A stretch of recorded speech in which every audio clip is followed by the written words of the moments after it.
muchacha? ¿Cómo me le va? Muy bien, Juan. Feliz de estar aquí en este espacio contigo y con este programa tan especial que tenemos. ¿Cómo te fue en el viaje de Río Negro a Medellín? Eso ya se vuelve una osadía, uno no sabe. Uno sale con un tiempo y en el camino se encuentra ciertas sorpresitas. Eso también es la demostración, lo que se demora viajando uno de un lugar al otro, de que ciertos lugares han cambiado.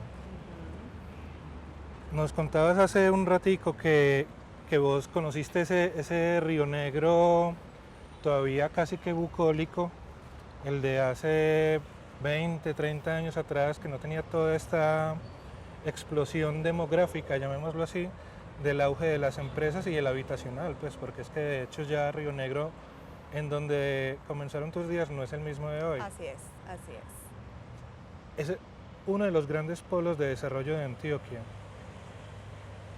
Contanos desde tu punto de vista qué se siente hacer parte de la posibilidad de una palabra hermosa que es sostenibilidad y de una que va al lado que nosotros impulsamos todos los días, que son los derechos humanos. Así es, así es. Pues ve, Juan, primero una fortuna. Yo me siento de verdad una mujer muy afortunada porque crecí en un paraíso. O sea, yo llego a Río Negro, al oriente antioqueño, a mis 3 años, debido a un traslado que le hacen a mi padre en esa época. Y vivo lo que es el colegio, mi adolescencia, todo fue allá. Entonces tuve una vida muy tranquila. Los juegos era estar de finca en finca o en los espacios donde vivían mis amigas en el campo. Al aire limpio. Al aire libre, era montar en bicicleta por todo lo que hoy vemos de todas estas doble calzadas e intersecciones que vemos. A vos, muy joven, te toca decir todo esto eran mangas. Sí, mis papás decían así, ahora yo puedo decirle a mi hijo, oiga, todo esto era manga, donde están los jardines de Llano Grande, Complex, todos estos desarrollos comerciales, pues era donde montábamos bicicleta y ese era el plan de adolescencia. No había discotecas, no había cine, nada, eso. Oriente cambió, llegaron las empresas, llegaron más personas.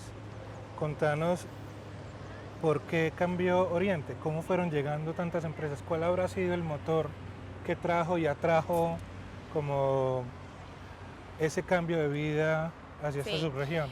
Yo creo que se puede dividir en 3 etapas, Juan. Una primera es a partir de la llegada de las hidroeléctricas entre los 60 y los 70.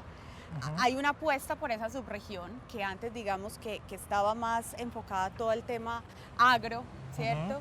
EPM lo dirige hacia la energía. Lo dirige hacia la energía, lo dirige a aprovechar este recurso hídrico y empieza a generarse una dinámica, ¿sí? En esos mismos años empieza la construcción del aeropuerto José María Córdoba.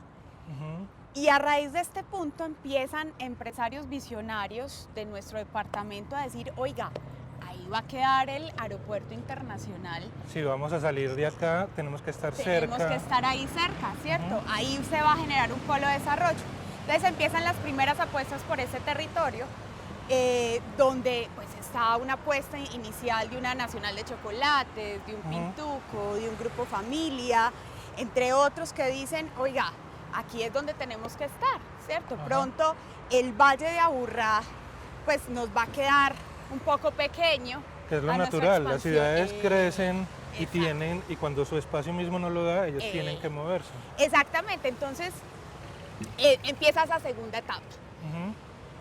Y a raíz de eso pues se crean ya una zona franca, como la conocemos hoy, se crean parques industriales donde se definen nuevos ordenamientos territoriales y le dicen, oiga, esto por estar cercano, bueno, también está la construcción de la Medellín-Bogotá, claro, que también empieza a ser una arteria importantísima. Y acercó a todos, las distancias fueron otras. Exactamente, entonces digamos que se da ese José María Córdoba como aeropuerto, como conexión con el mundo, no solamente a nivel nacional, esa Medellín-Bogotá de conexión con capital, ¿cierto? Y con conexión con otras ciudades importantes de nuestro país. Entonces empiezan a haber esos asentamientos, Guarne, Marinilla, Río Negro, ¿sí?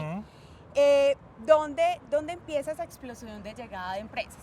Y yo diría hay una tercera etapa, que es la que estamos viviendo, donde ya municipios que han sido en su vocación industriales dicen ya no más. Claro, este es un momento donde Itagüí, eso que estaba creciendo, Itagüí, Sabaneta, Envigado, La Estrella, más o todavía no, menos, más o menos, pero empiezan a decir ya ya no nuestras damos, vocaciones, el suelo ya no da. damos, exacto, ya tenemos nosotros que plantearnos también por temas de contaminación, Ujú. otros dinamismos, otras vocaciones, y es ahí cuando entonces empiezan a migrar empresas que antes estaban netamente aquí en el Valle de Aburrá, dicen no, la apuesta es Oriente, ¿cierto? Entonces digamos que ese ha sido como el dinamismo. Paralelo a eso, Juan, hay que decir la inversión que se ha hecho en vías, Ujú. que es que realmente cuando hablamos de desarrollo es importantísimo esa conexión vial, La infraestructura. la infraestructura, tanto aérea como terrestre, y digamos que aérea vamos ahí, la aérea se nos quedó corta, pero también la vial se nos quedó corta. Ujú. Y el Oriente hace rato está pidiendo a gritos esa conexión que nos haga ver como una subregión, que tenga una conexión en vías Ajá. y que sea un circuito de Oriente, ¿cierto? Porque entonces estamos muy bien conectados en ciertas partes del altiplano, pero todavía entre Carmen, Río Negro, entre Carmen, Marinilla, La Ceja, Claro, La Unión, hay unas desconexiones. Claro, Medellín llega hasta Río Negro, pero Río Negro no llega necesariamente a todos sus Exacto. vecinos. Y si nos vamos más hacia los otros municipios, que Ujú. están en las otras zonas de páramos, de bosques, los embotellamientos que hay en zona embalses, entonces Ujú. digamos que hay un dinamismo, Ujú. pero estamos creciendo de forma desordenada. Y ese es el primer llamado que hacemos nosotros, también desde el ámbito empresarial, es podemos apostarle a mayores inversiones, pero esa apuesta tiene que ir De la mano. de la mano de otra serie de variables importantísimas. Te invito a que sigamos caminando Claro que sí. y ahorita vamos a ahondar sobre 3 palabras muy importantes. Conducta empresarial responsable. Venga, Moacha.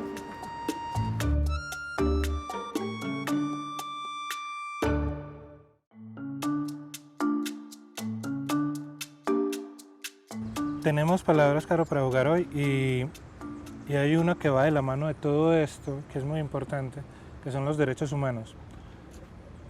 Hay una tendencia a creer que si hablamos de derechos humanos estamos hablando de líderes en amenaza, porque realmente amenazan muchos en este país, o que los derechos humanos son solo asuntos de comunidades oprimidas. Los derechos humanos son de todos, pongámoslo sobre la mesa. Y son derechos, es decir, no son ni de izquierda ni de derecha, sino que es una garantía para vivir de cada uno. ¿Qué tanto tiene que ver hablar ahora mismo de esa conducta de responsabilidad, esa conducta empresarial responsable con los derechos humanos?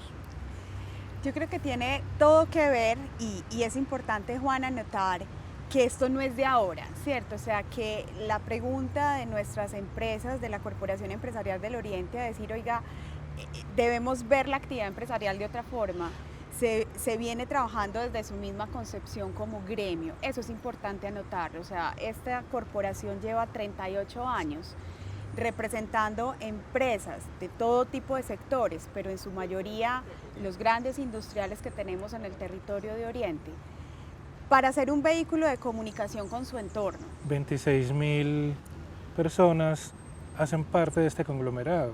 Más de 26.000, porque digamos que el ejercicio que hicimos ahorita de esta formación en empresa y derechos humanos, pues nos da ese rango, pero hoy hablamos, podríamos decir, de casi 66.000 colaboradores que tendríamos en casi 100 afiliados con los que contamos hoy. Entonces es importante anotar que desde su concepción este gremio se crea para pensarse en un Oriente sostenible y en mejorar la calidad de vida que tenemos en esta subregión, tanto de nuestros colaboradores y que con nuestro quehacer empresarial también entreguemos calidad de vida. Entonces ahí es donde hay un link importante entre qué son los derechos humanos y que si bien estas empresas lo vienen trabajando de manera continua, no son conscientes que estamos haciendo una defensa de los derechos humanos. Es como empezar a nombrar lo que siempre estuvo ahí y que por estar ahí no se veía. Exactamente, así es, Juan, así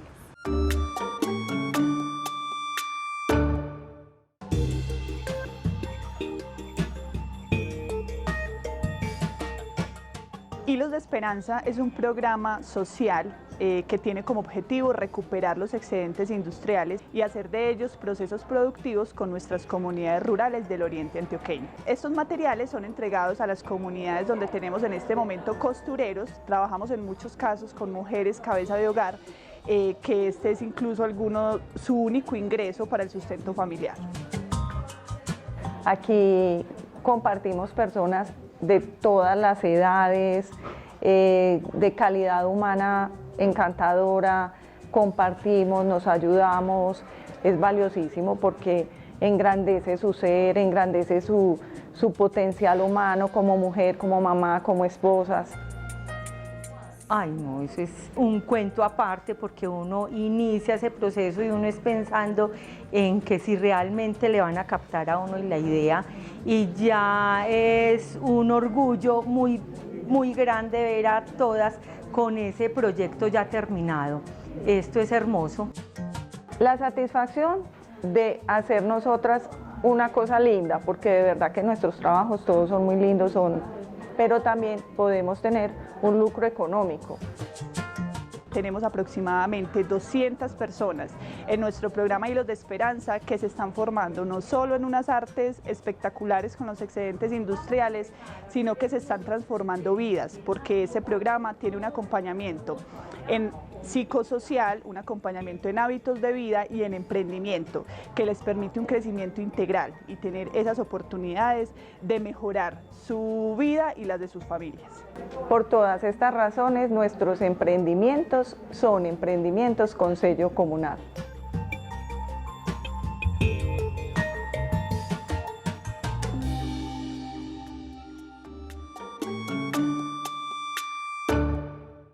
Conversemos sobre sostenibilidad. Sí, aquí es importante ver cómo hemos migrado de conceptos de responsabilidad social meramente, ¿cierto?, a hablar de eso, de qué nos hace sostenible, de cómo nos podemos pensar territorios, comunidades y empresas de manera sostenible. Entonces pongo un ejemplo. Nosotros necesitamos hoy personas que sepan hacer cosas para que puedan estar en estas unidades empresariales o en estas plantas de producción. Entonces, ¿cómo nosotros, en lugar de seguir con unos temas de asistencialismo y de donar mercados o de donar computadores, les enseñamos a estas personas a que sepan hacer cosas para que finalmente puedan encontrar empleos de calidad o puedan ser emprendimientos, que también lo vemos hoy en nuestras juntas de acción comunal, cómo están saliendo emprendimientos importantes que pueden llegar a convertirse en también proveedores o aliados en el negocio de estas empresas asentadas. Claro, en la responsabilidad social empresarial estaba algo como, voy a crear una fundación de mi empresa y esta fundación se va a encargar de apoyar esto y esto, que está muy bien. Exacto. Pero en este punto de nuestra historia, como planeta, no es suficiente. Es desde esta nueva mirada de la conducta empresarial responsable, cómo genero conocimiento. Y ese conocimiento, cómo se transforma en algo que puede darle al otro y darme a mí al mismo tiempo. Exactamente, eso es.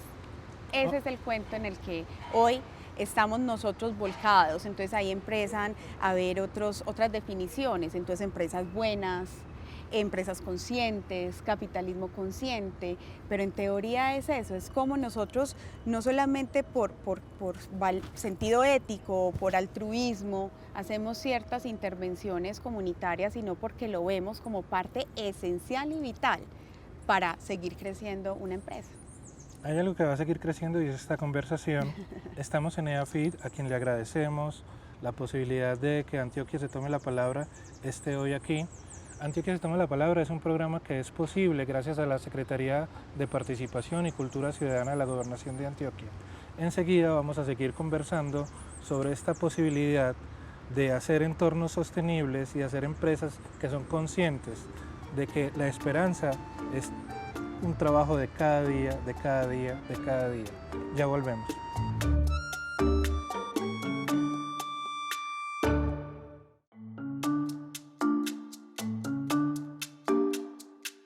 Uno no vive solo en el planeta. A veces pensamos que todo está ahí desde que nacimos. Hay gente que cree que el agua nace de la llave. Hay niños a los que hay que explicarles que la leche no está en una caja o en una bolsa. Nosotros estamos unidos todos los días con una cantidad de personas que no conocemos y no conoceremos jamás, que hacen posible que hoy nos encontremos. Vos y yo estamos conversando aquí y a nuestro alrededor hay 10 personas más que son las que están haciendo posible, junto con todas las de los canales, que alguien nos vea en su casa. Hay una cadena grande que no nos deja, no nos permite que se nos olvide que siempre estamos conectados con los demás. Vos lo haces en tu trabajo cotidiano. Le recordás a una empresa, a un empleado, a un empleador, que lo que está haciendo no es solo para él, sino para los demás, y que tiene que ver con los demás. Yo te quiero agradecer por eso, porque creo que es uno de los vínculos importantes que nos recuerda que como especie tenemos valía en este planeta. Punto seguido. Al lado de eso, quisiera que habláramos de, en Oriente, pues está Pastor Amira, hay una cantidad de personas que yo admiro mucho, que trabajan por derechos humanos, pero que siempre se entienden esos derechos humanos desde el ángulo de lo político. Vos has comenzado a hacer un trabajo de la mano de la Secretaría de Participación y Cultura Ciudadana. Hablemos un poquito de eso, de ese trabajo en derechos humanos para una región que es importante no solo para Antioquia, sino para el destino de este país. Así es. Sí, cuando la secretaria nos invita con la Alta Consejería de los Derechos Humanos de la Presidencia de la República a decir, mire, queremos hacer un piloto donde juntemos emprendimientos que salen de las juntas de acción comunal o de las comunidades con empresas. Y creemos que en Oriente es la mejor subregión para iniciar un piloto así, por la concentración que hay de actores empresariales e industriales y también el desarrollo que se ha venido dando de un fortalecimiento de las juntas de acción comunal y de sus líderes. Aceptamos esa invitación y siempre fue con mi equipo el cuestionamiento de, bueno, ¿cómo le transmitimos esto a nuestros empresarios para que entiendan que esto es parte de nuestro ADN? Yo les dije, mire, antes de hacer cualquier cosa, hagamos una invitación virtual donde les contemos libremente y que ellos levanten la mano. ¿Y cómo fue la respuesta? Juan, o sea, ni siquiera la secretaria ni la Alta Consejería para los Derechos Humanos nos creíamos la aceptación y la respuesta que tuvimos del empresariado. Qué belleza. Que uno pensaba que no tenían claridad de estos temas y sí, lo venían discutiendo entre ellos, entre sus consejos directivos, entre sus comités. Decir, oiga, esto de derechos humanos y empresas, cómo se come, cómo se corta, cómo se hace una vivencia en nuestro ADN empresarial. Entonces, tuvimos una muy buena respuesta y lo primero que hicimos fue, venga, si ya hay una respuesta y esto es un concepto que ya no es tan ajeno para ellos, utilicemos un instrumento que nos diga, oiga, ¿qué están haciendo nuestras empresas? ¿Cómo están viviendo estos temas de derechos humanos? ¿Cómo lo están haciendo posibles? Entonces hicimos un instrumento con la Secretaría de Gobierno de la Gobernación de Antioquia y ahí les dijimos, cuéntenos temas de políticas de derechos humanos, en temas de resolución de conflictos, en temas de qué estábamos hablando al interior de nuestras compañías. Y oh sorpresa, que más de la mitad ya decía, oiga, yo tengo una política, ¿sí? Yo tengo mecanismos para decir, oiga, aquí se están vulnerando derechos humanos al interior de las compañías. ¿Sabes qué creo que también pesa sobre eso y en la respuesta que tuvieron tan generosa? Es la historia. Es una subregión donde no hay que dejar de lado que el Plan Congruente de Paz de Guillermo Gaviria hace 22 años empezó ahí, con Guillermo y con Gilberto. Hay que recordar que San Carlos, que San Rafael fueron municipios que en el momento más cruento de nuestra guerra pues se desalojaron en el 40 y en el 60%. Y es el único lugar del país donde no solamente se habla de desplazados, sino que hay una de las palabras más hermosas que tendría que ser cotidiana, y es la de los retornados. La gente pudo volver después de la guerra. Vos de hecho sos retornada. Yo soy retornada. De alguna manera. Y creo que eso también es como la conciencia de lo vivido, lo que hace que cada uno de ellos diga, claro, nosotros ya estábamos trabajando eso. Lo bonito es darse cuenta que el vecino también. Exactamente, exactamente. Entonces yo creo que hay una construcción importante. Obviamente nos faltan acompañamientos en ese avance y en hacer consciente esa apropiación de los principios rectores de los derechos humanos. Digamos que ahí vamos a estar trabajando muy de la mano de la Gobernación de Antioquia, de la Alta Consejería para los Derechos Humanos, en que nuestras empresas permiten de apropiarse de eso y de hacer realidad la vivencia de los derechos humanos y ser conscientes de que estamos siendo, digamos que, ejecutores, replicadores, líderes en temas de derechos humanos al interior de nuestras compañías. Y que eso no es un sobrecosto al momento de establecer, yo tengo esta empresa, no, pero si nos metemos en esto nos va a valer. Exacto. No les va a valer más. No les va a valer. Y hace parte de todos estos conceptos de sostenibilidad. Entonces, cuando hablamos del informe GRI, que mide el impacto social, ambiental y económico, ya hay temas de derechos humanos ahí. Entonces, no estamos alejados a lo que ya el mundo está evolucionando y que nosotros como empresas de la Corporación Empresarial del Oriente queremos liderar, así como hace 40 años lideramos los temas ambientales en ese territorio del Oriente, también liderar estos temas de derechos humanos desde nuestro quehacer empresarial. Para nosotros es clave el desarrollo de una terminal en el aeropuerto, de que sea un aeropuerto de talla mundial, de la segunda pista, es clave, y la infraestructura vial es clave. Pero tal vez para esas otras visiones es más clave otros temas de equidad, otros temas de salir de tantos actores al margen de la ley en sus territorios. Entonces, ¿cómo hacemos de una agenda? Es un reto gigante, Juan. Conversando no es un absolutamente complejo. Conversando, encontrándonos en espacios que antes pensábamos, no, es que los temas económicos se hablan en estos espacios con esos actores y los temas sociales se hablan en estos otros espacios. Entonces, hoy hay una conciencia que el empresariado quiere ser parte del entramado social. De ese entramado social, que lo hemos hecho, ¿sí? Pero que al menos tener la conciencia de sentarnos a conversar y que hablemos de agendas conjuntas, sobre todo. Para terminar, una pregunta personal. ¿Qué sentís vos de hacer parte de algo que yo creo que determina no el futuro, sino el presente de una región? Yo creo que vos te levantas como contenta para ir a trabajar, ¿no? Me levanto motivada, yo también consciente de la gran responsabilidad que tenemos. Estamos viviendo un momento único. ¿Por qué? Porque hay una gran explosión y una dinámica económica importante. Pero lo hablábamos justamente la semana pasada en un espacio bien interesante donde se está gestando una cumbre social, política, económica en el oriente antioqueño. Y había muchos actores y decíamos, aquí hay que hablar de economía con equidad.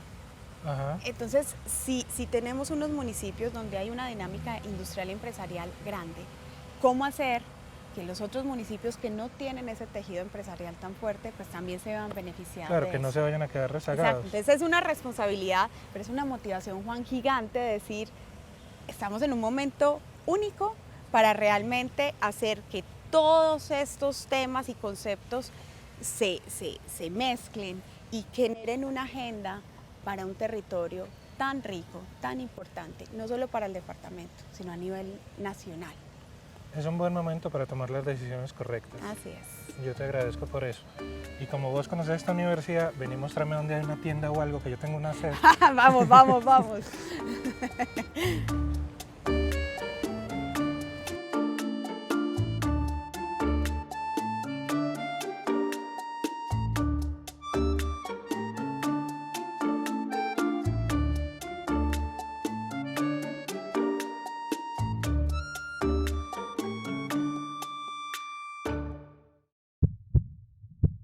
Unidos. Gobernación de Antioquia.